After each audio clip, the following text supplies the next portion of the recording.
Matt Gould for AM Best TV at the Insurance Market Briefing Europe in London. I'm joined now by Catherine Thomas, Senior Director Analytics, to talk about the changes to the distribution sector. So Catherine, welcome. Hi there. So in your presentation today, you mentioned the high cost associated with operating in the London market. Why is this and what can be done about it? Well, the high cost of operating in the London market is a well-established and well-documented issue. And you can see why when you look at, say, the 5-year average expense ratio of the Lloyds market and compare that with either, say, the big four reinsurers in Europe or with the US and Bermudan reinsurers. It's quite a bit higher. And I think, part of the reason there is because of the focus on specialty business where there's a high requirement for underwriting expertise and a high reliance on broker distribution. But the inefficiency of placing business in the market, the length of the value chain, as well as the increasing acquisition costs are all playing a significant part in that disparity. Now, of course, Lloyds is now looking to address this with the Future at Lloyds strategy, and particularly the work it's doing on technology around the complex risk platform and the risk exchange. Yeah, I just want to pick up on that, on the Lloyds plan. Do you think it's ambitious enough?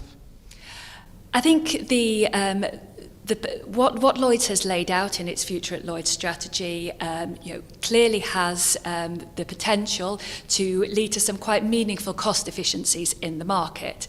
Having said that, there's clearly execution risk associated with this, partly because of the level of investment that's still required in that, but perhaps more importantly, the level of cultural change that's required in the market. Okay, in terms of the wider market, do you believe the lines are blurring between insurers and brokers at the moment? I think that is the case. So I'll come back to that length of the value chain, and it is in the London market, it's long, and that has clear implications for cost as each party in that chain is compensated for the role that they play. So what we're seeing is, in a competitive market, the need to realise efficiencies and the need to demonstrate what value you're adding to the client is growing. So as a consequence of that, what we're seeing is a blurring of the roles. So we're seeing brokers increasingly perform the services that have historically been provided by underwriters, such as the provision of advisory services, the pricing of risk.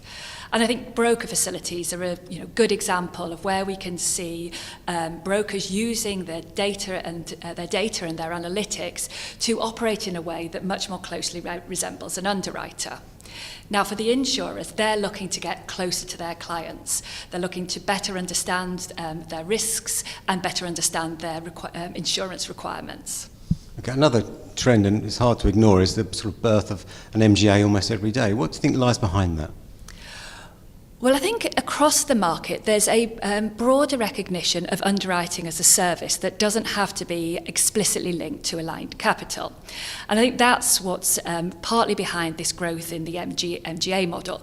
And MGAs can play an important role in providing underwriting expertise and linking risk with different forms of capacity, be that third-party capital or be it traditional capital.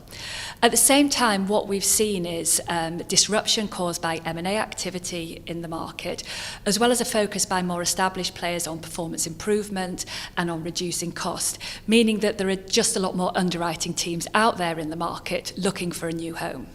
Okay, thank you very much, Catherine. I'm Matt Gould for AM Best TV at the Insurance Market Briefing in Europe in London.